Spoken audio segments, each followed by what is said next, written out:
Boa tarde, vamos começar aqui dar continuidade à leitura aqui do nosso livro no projeto aqui Comendo o Livro, né? Segundo capítulo, segunda live aqui e consequentemente segundo capítulo também do livro, né? No sentido da vida, contado Caligares.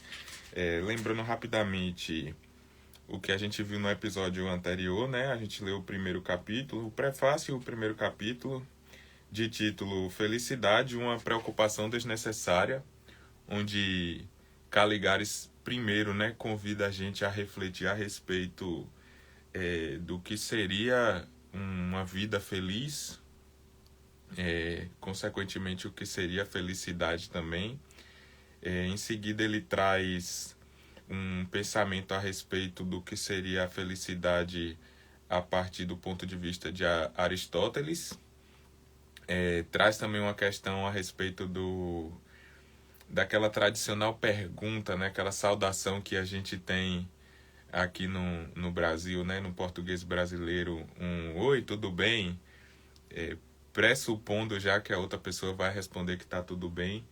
Enfim, isso mostra também um pouquinho das nossas relações, de como a gente encara a vida, de como a gente encara não só a nossa vida também, mas a vida do outro. E do meio para o fim do capítulo também ele acaba indo numa perspectiva de só é possível dizer se teve uma vida feliz ou não depois de ter vivido a vida e não no momento em que se está vivendo a vida. E aí eu estou fazendo a leitura junto com vocês aqui agora, que esse segundo capítulo, onde ele traz o título, né, Un bel mourir, que eu imagino aqui, né, que a tradução seja um belo morrer ou um morrer bem, algo nesse sentido. Eu imagino que ele foi levando para o que ele vai trazer nesse capítulo aqui. Então vamos lá para nossos 25, 30 minutos de leitura aqui desse capítulo. Minha tia Rosália, que era a irmã mais velha do meu pai, foi uma figura significativa na minha infância.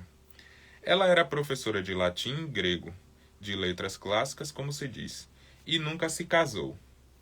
Como a rainha Elizabeth teria dito de sua relação com a Inglaterra, a tia Rosália se casou com as letras clássicas fundamentalmente. Ela me disse certa vez uma frase que ficou na minha memória. Nenhum mérito meu nisso. Aliás, pois a frase, citada por todos com frequência, fazia parte da sabedoria familiar. Era um verso do Petrarca, poeta italiano do século XIV. Un bel mourir tutta la vita onora. Uma morte bonita honra a vida inteira. Ou seja, se você morrer bem, vai honrar ou enobrecer, retroativamente, toda a sua vida. Eu sempre entendi esse verso como expressando a ideia de que uma morte gloriosa, quem sabe heróica, resgataria uma vida por mais insignificante que fosse, ou melhor, tivesse sido. Quando fui ler a canção de Petrarca, onde esse verso aparece na última estrofe, tive a surpresa. As canções de Petrarca não têm título. A gente usa o primeiro verso como título, e nessa canção, um primeiro verso diz: Eu bem pensava que o meu tempo tivesse passado nessa altura. De que se trata? Ele está falando do amor, de uma paixão que lhe parece quase inconveniente na idade que ele tem. Então começa dizendo que não pensava que naquela altura da vida ainda estaria numa dessas, apaixonado. O verso em questão, que a minha tia citava, uma morte bonita honra a vida inteira, não tinha nada a ver com glórias militares, por exemplo, mas com morrer de amor. Petrarca não estava fazendo nenhuma apologia a mortes heróicas no campo de batalha. Ele estava dizendo que morrer apaixonado era uma coisa muito legal. Tem um momento, aliás, em que ele pede ao Deus do amor que lhe atire as últimas flechas. Tudo isso eu só entendi muito mais tarde, quando tive a idade suficiente e a cultura, talvez, para ler Petrarca.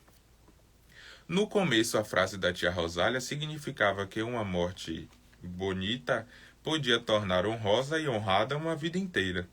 E uma morte bonita ou bela só podia ser uma morte gloriosa, heróica. Nada a ver com o amor.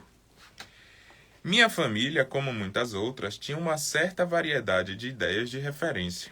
No passado, distante e recente, havia médicos, militares e professores universitários. Meu avô, particularmente, de história medieval na Universidade de Torino. Eu saí uma mistura disso tudo. Psicanalista tem alguma coisa a ver com medicina e, sem dúvida, com história. E de espírito eu devo ter alguma coisa de militar também, pelo meu lado combativo. A frase da minha tia, quer dizer, de Petrarca, acarretava uma ideia um pouco curiosa para um médico que tivesse sido formado pelo higienismo do século XIX. O higienismo é um ideário para vidas tranquilas. Um ideário, a gente diria hoje, de classe média. Nada de transportes ideais que nos levariam a sacrifícios e heroísmos estranhos. O higienismo propõe a sobrevivência como ideal supremo. E entende-se bem que se uma morte bela pode resgatar e honrar uma vida inteira, então a duração da vida não é nenhum valor supremo de nada e de ninguém, que continua sendo, qualquer leitor de Foucault não me desmentirá, uma das ideologias dominantes, se não a ideologia dominante, a ideia de que o primeiro valor é a vida. Para todos nós, os valores são hierarquicamente organizados. A gente não é obrigado a comprar a hierarquia cultural e social dos valores. Podemos ter uma hierarquia diferente. Mas a hierarquia social dos valores mais aceita hoje é que a vida seria nosso valor supremo. Em outras palavras, tudo é permitido, com a condição de salvar vidas. Não é uma questão óbvia. Antes do higienismo, 200 anos atrás, a gente tinha a tendência, digo, humanos ocidentais, de pensar exatamente o oposto. Ou seja, descobríamos que algo era um valor justamente porque estaríamos dispostos a perder a vida por isso. O valor era justamente aquela coisa pela qual se dava a vida. Então, sem dúvida, a vida não era o valor supremo. Vou falar um pouco da minha história. Isso deve ser um negócio que acontece quando a gente envelhece. No momento crucial da minha formação, no fim dos anos 1960, mais exatamente em 1969, quando começaram os anos de chumbo na Itália, eu já morava entre Genebra e Paris, mas continuava indo regularmente à Itália, afinal minha família estava lá, assim como boa parte da minha atividade política e intelectual. Os anos de chumbo foram os anos do terrorismo, nas suas manifestações de esquerda e de direita. Em dezembro de 1969, em Milão, aconteceu o primeiro grande episódio terrorista, que foi a bomba na Banca Nazionale de Agricoltura, na Piazza Fontana, com 17 vítimas. Naqueles anos, houve uma série de grandes manifestações contra o terrorismo que se apoderava de nossas ruas. Numa delas, não me lembro mais qual, mas era uma manifestação convocada pelas esquerdas. Eu estava saindo e o meu pai me pediu que o esperasse. Vou contigo na manifestação. Eu respondi, como assim vai comigo? Você sequer é de esquerda? E ele me respondeu uma frase que não esqueci, que continua sendo um exemplo perfeito de resposta ao terror. Não vamos deixar algumas pessoas decidirem nossa vida sobre o pretexto de que poderiam decidir nossa morte. O que ficou para mim foi a mesma lição do verso de Petrarca de Tia Rosália. A vida não está acima de tudo. Não é o valor absoluto. Tem uma série de coisas que estão acima da vida. Cuidado. Isso não implica que a gente tenha que passar a vida se preparando para morrer bem ou para fazer bonito na hora da morte. A ideia de morrer bem, que retroativamente honraria nossa vida inteira, é promovida por aqueles que acreditam numa transcendência e num sentido divino do mundo.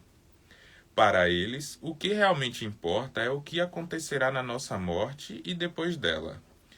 Valorizar o morrer bem acima do viver se torna justamente um jeito de se distrair da vida, um jeito de viver desatento.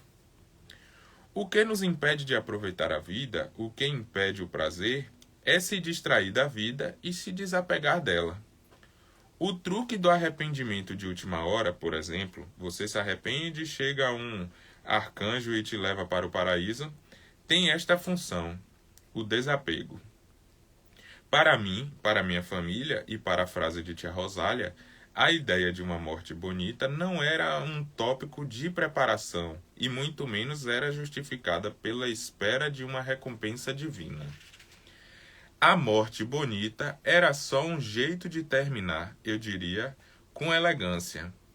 Mas voltarei a isto que pode parecer leviano. Para tentar entender o que seria uma morte bonita, escolhi uma imagem. A imagem da morte de Sêneca. Aí ele traz aqui, né, uma foto do quadro de Jacques Louis David, A Morte de Sêneca, de 1773. Essa ilustraçãozinha aqui. Vale pesquisar um pouquinho depois. A morte de Sêneca foi contada pelo maior historiador romano, Tácito. Se um dia vocês quiserem se dedicar aos historiadores romanos, que são merecedores de muita atenção e leitura, meu conselho é não passar muito tempo lendo o Tito Livio. Embora ele seja considerado o historiador da época dourada da literatura latina, é muito chato. Mas Tácito, que escreveu praticamente 100 anos depois da morte de Sêneca, escreveu em um latim poderosíssimo, sintético e lindo. E também pela inteligência e rapidez da sua visão, ele é, ainda hoje, uma leitura educativa, no melhor sentido. A história da morte de Sêneca é a seguinte. Sêneca tinha sido tutor de Nero, um imperador romano que não tem boa reputação porque, entre outras coisas, parece ter incendiado Roma para ver como era bonita. Bom, depois de vários anos sendo tutor de Nero, em dado momento, Sêneca tornou-se suspeito de estar envolvido numa conspiração. O que é um pouco triste é que, a cada vez que uma conspiração destituiu um imperador nocivo, vem um pior, com algumas exceções. Então, suspeito de ter feito parte da conspiração, Sêneca, sendo um grande filósofo, talvez o grande filósofo estoico, recebe uma ordem de Nero que diz: mate-se. Isso era muito mais elegante e generoso do que condenar alguém à morte ou mandar matar alguém. Nero lhe escreveu: mate-se, e Sêneca se matou. O relato de Tácito é menos decorativo que o quadro de Davi, porque uma das coisas que Sêneca descobriu nessa ocasião é que realmente não é fácil morrer. Ele convidou os amigos e a mulher, Pompeia Paulina, cortou os pulsos e começaram a discorrer e falar de filosofia. Ele perdia sangue e não morria. Então cortaram as veias dos pés e ele não morria. Sêneca pediu para ser colocado num banho quente, mas também não funcionou.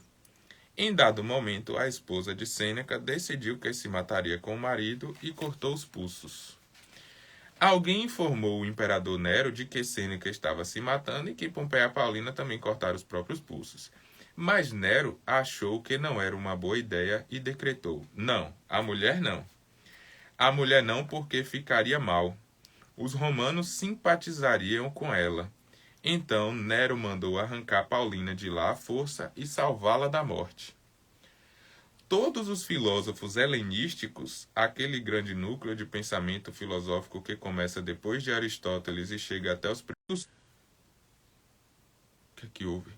Todos são ou ambicionam ser realmente grandes mestres do governo de si.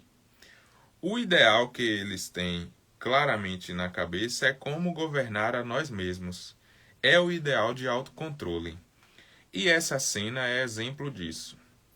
A mesma coisa poderíamos dizer sobre o suicídio de Sócrates, bem anterior, claro, que é conhecido por ter sido relatado por Platão na Apologia de Sócrates e pintado pelo mesmo Jacques Louis David. Aparentemente, o pintor francês encontrava nessa morte controlada, dominada tanto de Sócrates como de Sêneca, uma espécie de exemplo, de protótipo de morte bela. Aí agora ele traz aqui também, né, o quadro A Morte de Sócrates. Isso assim dá pra ver melhor, cadê?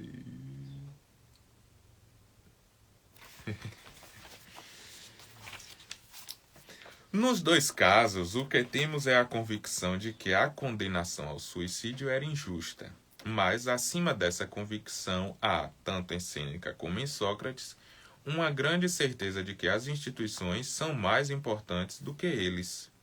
Para Sócrates, se ele fugisse, como os amigos lhe sugeriram fazer, a democracia seria insultada. Ambos se suicidam e aceitam essa saída de cena porque consideram que as suas vidas são negligenciáveis diante dos ideais políticos pelos quais vivem. Isso está presente no quadro, aliás, na arquitetura imponente da cena, mas é interessante porque nem Sêneca nem Sócrates recorrem, para tanto, a um sentimento comunitário ou partidário. Por que digo isso? Por que parecer algo completamente estranho? Porque uma coisa me impressionou muito em um dado momento da minha vida e do meu trabalho, quando escrevi a minha tese sobre o comportamento totalitário, sobre a personalidade totalitária, no fim dos anos 1980. Essa tese eu nunca publiquei. Ela foi traduzida para o inglês, mas não a publiquei. Vou acabar publicando um dia. Sempre digo que quero transformá-la em um livro que seja realmente legível para um leitor médio da minha coluna semanal na Folha. Enfim, a moral da história, uma coisa que tinha me impressionado é que houve duas ondas de processos dentro do Partido Comunista. Uma primeira grande onda aconteceu nos processos de Moscou, no fim dos anos 1930. E a outra foram os processos de Praga, nos anos 1950. A coisa extraordinária é que de todas as pessoas que foram acusadas nos processos, se não todas, uma grande parte foi condenada à morte por traição. E todas essas pessoas eram absolutamente inocentes dos crimes dos quais eram acusadas. E todas essas pessoas acabaram se reconhecendo culpadas e encarando a morte ou a punição, seja lá qual fosse. E não é que se reconheceram culpadas para terminar aquele suplício de interrogatórios e torturas. Não era por isso. Era porque, em dado momento, a força do espírito de grupo, da identificação com o grupo, era tamanha que eles, de alguma forma, reconheciam-se culpados. Enquanto moderno, inevitavelmente, não por escolha, aquilo me irritava de forma profunda. A ideia de se suicidar, convencendo de que aquelas pessoas estavam sendo condenadas injustamente e ainda por cima com os amigos assistindo e dizendo: está tudo preparado para a tua fuga. Para mim era incompreensível. Hoje, olhando os quadros de Davi, talvez a gente possa entender um pouco o que aconteceu na cabeça de Sócrates e na cabeça de Sêneca. Vocês sabem que, sem dúvida, o nosso ponto de vista sobre a morte mudou muito. E mudou há não muito tempo. Desde quando existem os cemitérios como nós os conhecemos, mudou faz 200 anos. A morte clássica é uma morte coletiva por várias razões. Primeiro, porque o morto continua na coletividade. Por exemplo, se você caminha ou passeia por uma igreja na Europa, você caminha em cima de tumbas. As pessoas eram enterradas nas igrejas, então você caminha literalmente em cima delas. A grande diferença é que até 200 anos atrás, a coletividade era, de fato, um valor maior que o indivíduo. Isso vem se preparando ao longo de alguns séculos de transformação cultural. É muito diferente se está em você como DNA cultural, digamos assim, a ideia de que a coletividade é mais importante que o indivíduo. A morte tomou um valor completamente diferente porque, tudo bem, você vai morrer, mas a torcida do seu time continua. Isso deveria ter o efeito de consolar você perfeitamente. Agora, para o moderno, dizer para mim que eu devo me sentir tranquilo com a continuidade da torcida do Palmeiras realmente não resolve o meu problema da morte, nem um pouco. Aliás, como qualquer individualista convicto, porque simplesmente nasci depois de 1800, eu acho que a torcida do Palmeiras podia se foder inteiramente se isso me permitisse viver apenas um pouquinho mais. Isso aqui foi bom, hein? Então, quando o indivíduo se torna realmente um valor maior do que a comunidade, é claro que a morte passa a ser uma experiência solitária e, sem dúvida alguma, aterradora e desesperadora.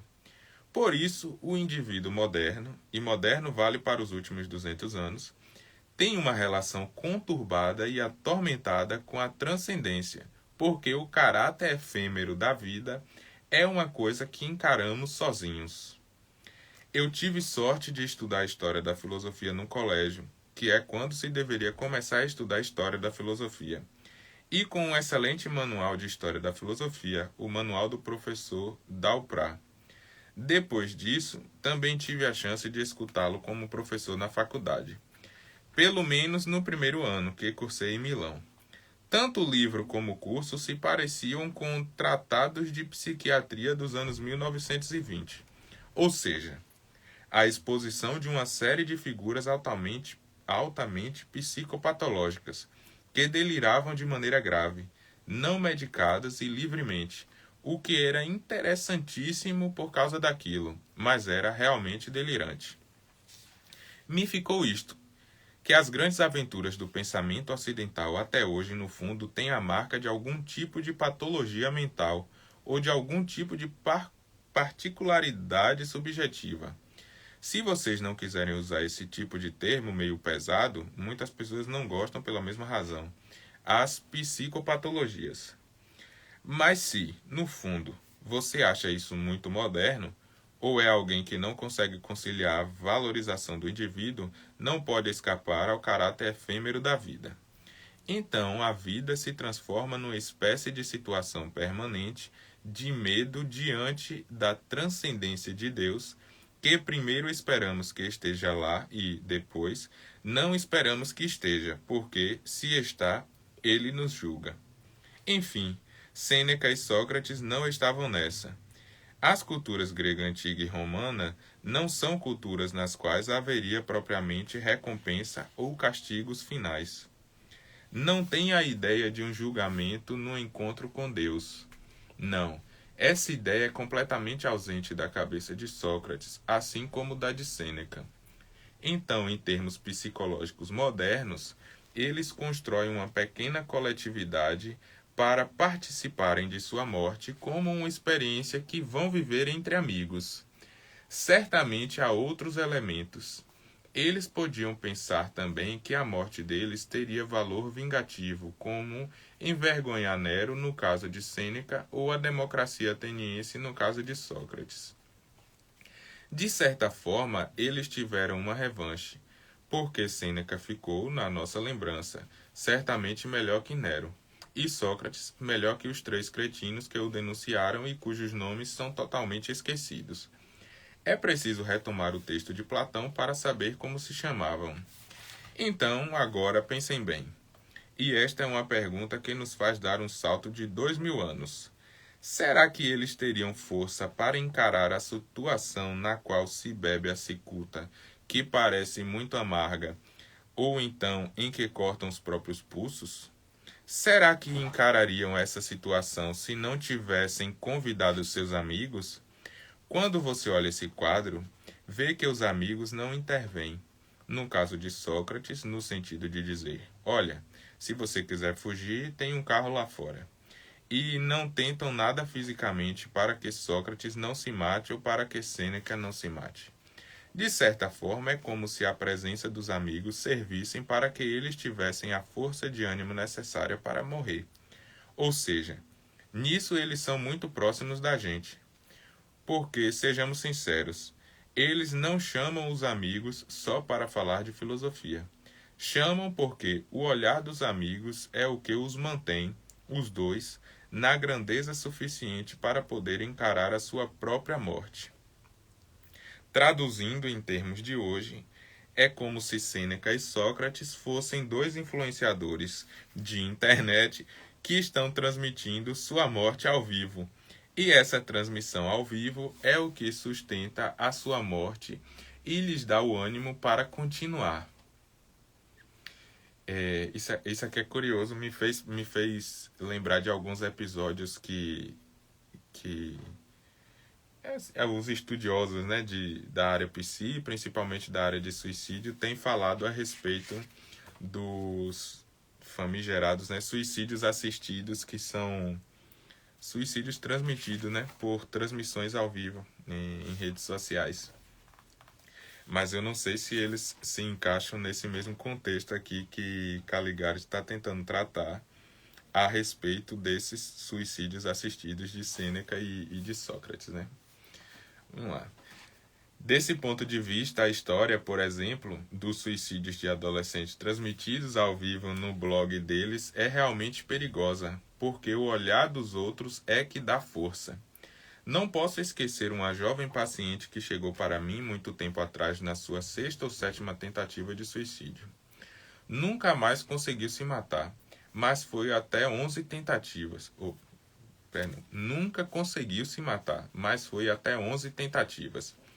Quando a família chegou até mim, ela tinha acabado de tentar mais um suicídio. Ela havia pulado do 11º andar. Não morrera, conseguira cair em cima de um carro e só quebrar uma perna. Mas além de pular do 11º andar, o que já é bastante aventureiro, ela inventou outra coisa. Naquela época não tinha telefone celular, mas havia o telefone sem fio de longo alcance. Aquele com uma antena, e ela pulou falando com a mãe no telefone. Mãe, estou pulando. Foi aí que a mãe me chamou. Eu fui vê-la e era uma menina muito interessante.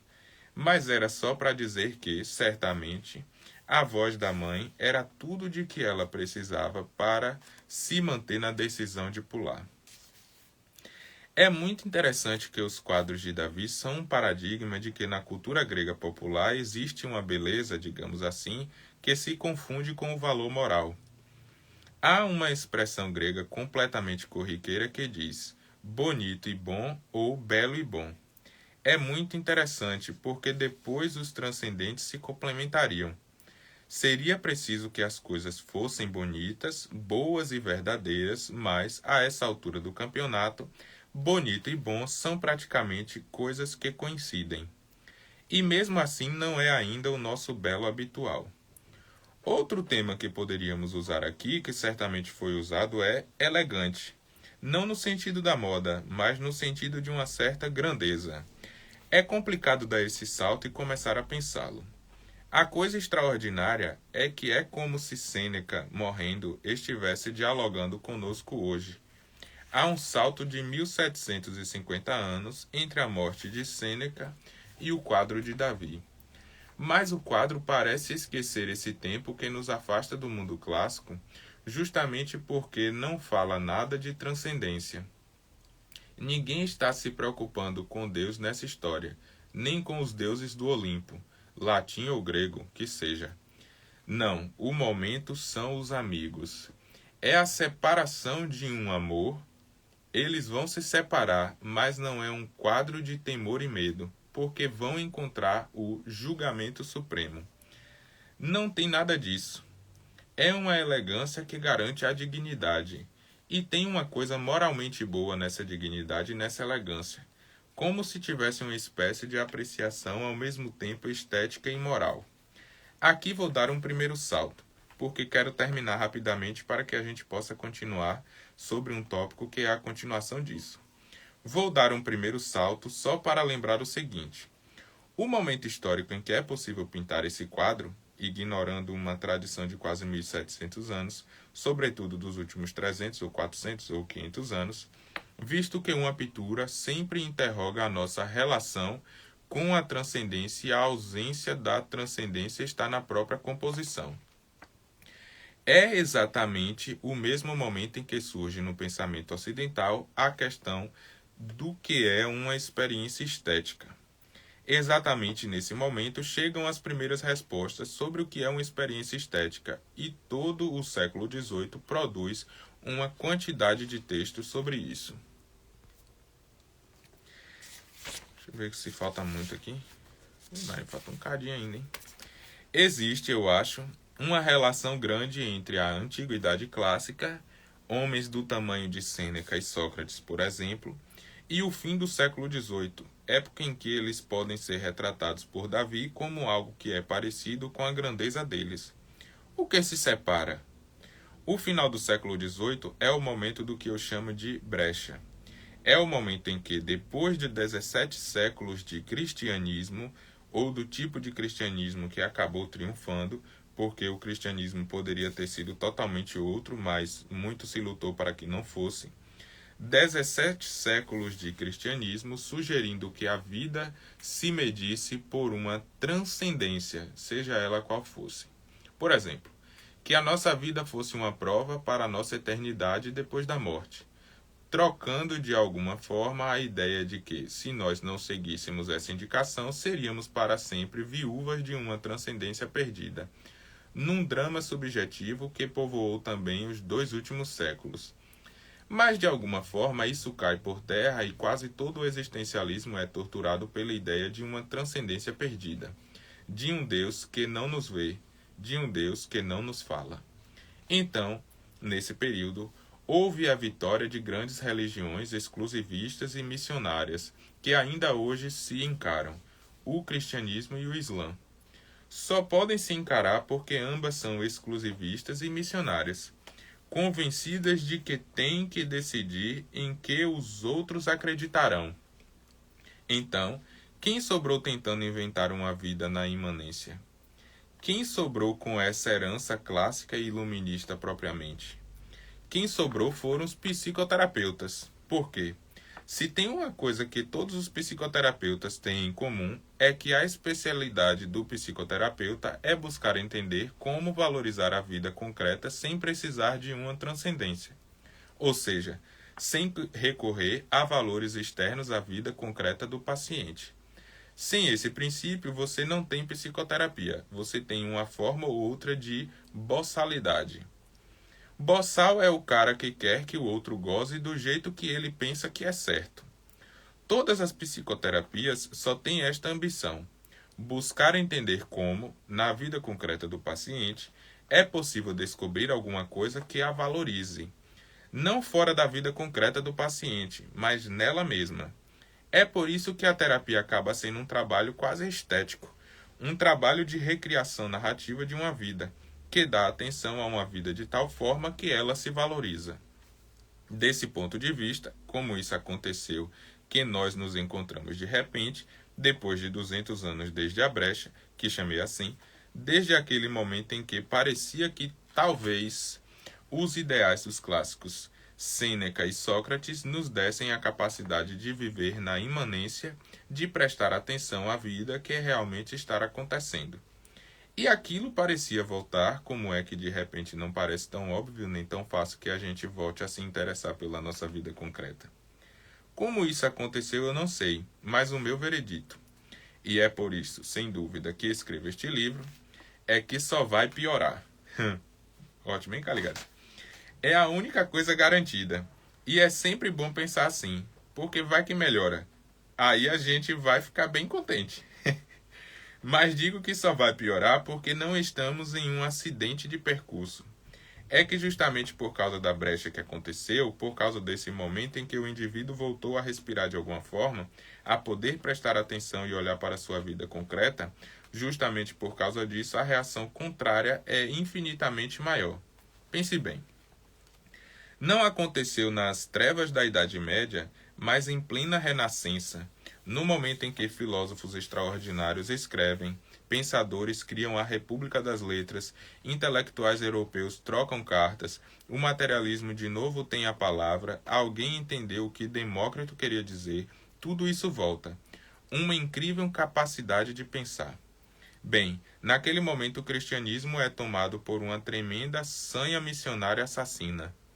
É bem naquele momento que se queimam heréticos como se acendem cigarros, onde 60.000 mulheres são enforcadas, esquartejadas, queimadas Europa fora. A resposta é simples. É porque o mecanismo é o seguinte: quando você coloca alguém numa posição de duvidar da própria fé, ele vai corrigir essa dúvida nos outros, e não nele mesmo. Então, se eu começo a duvidar da minha fé porque alguém me diz que talvez, sei lá, a Terra seja redonda, ou então que a Terra talvez não esteja no centro do universo, é exatamente a partir desse momento que eu preciso pegar Galileu e dizer: Retrate-se, ou então eu te dou um trato do meu jeito. A minha dúvida, eu a resolvo no outro. Transforma-se diretamente em perseguição. E isso começa muito cedo na história do primeiro cristianismo, onde, por falta de sorte, a mensagem cristã encontrou algumas personagens altamente patológicas, chamadas Paulo, Agostinho, Clemente de Alexandria e companhia. Essa não era sequer a Igreja de Jerusalém. Seria muito bom a gente se lembrar, por exemplo, de que Tiago, o irmão de Cristo, tinha um problema seríssimo com Paulo. Eu chamo Paulo porque São Paulo para mim é uma cidade. Então o que aconteceu é que isso colocou não só o cristianismo na direção da perseguição de um cristianismo diferente possível, mas colocou sobretudo no centro da cultura ocidental, que já era uma cultura machista e patriarcal por conta própria, o ódio pela mulher, a misoginia. E assim acabamos o capítulo. E confesso que Caligares trouxe muita coisa aqui, né? Primeiro ele traz aquelas duas perspectivas, né? Sobre um belo morrer, né? Sobre morrer bem. Ele traz o que eventualmente tinha sido a intenção de Petrarca, né? De falar de uma morte bonita, honra a vida inteira no sentido de uma morte militar, né? De morrer por alguma coisa, morrer por um propósito maior, ao passo que ele traz essa mudança de perspectiva sobre a vida e sobre a morte, no sentido de que morrer bem seria como é que eu posso tentar transmitir assim o que eu estou pensando? Seria evitar morrer, digamos assim. Quanto mais você vivesse, quanto mais você resgatasse a sua vida, quanto mais longínqua fosse a sua vida, tecnicamente você teria vivido melhor e, consequentemente, você está morrendo bem porque você fez tudo o que poderia fazer dentro de uma vida, né? Em compensação, essa perspectiva anterior, militar, medieval, etc., se você tivesse alguma coisa que justificasse o valor da sua vida e você morresse por ela, seria melhor do que você prolongar a sua vida sem ter feito propósito algum, sem ter cumprido algum propósito, sem ter feito alguma coisa efetiva, né? E aí ele traz também depois essa perspectiva a respeito do amor pela vida, de se manter vivo, né, prezando pela vida, e de morrer por amor. Tipo, você amar alguma coisa mais do que a sua vida e você acabar morrendo por isso, né?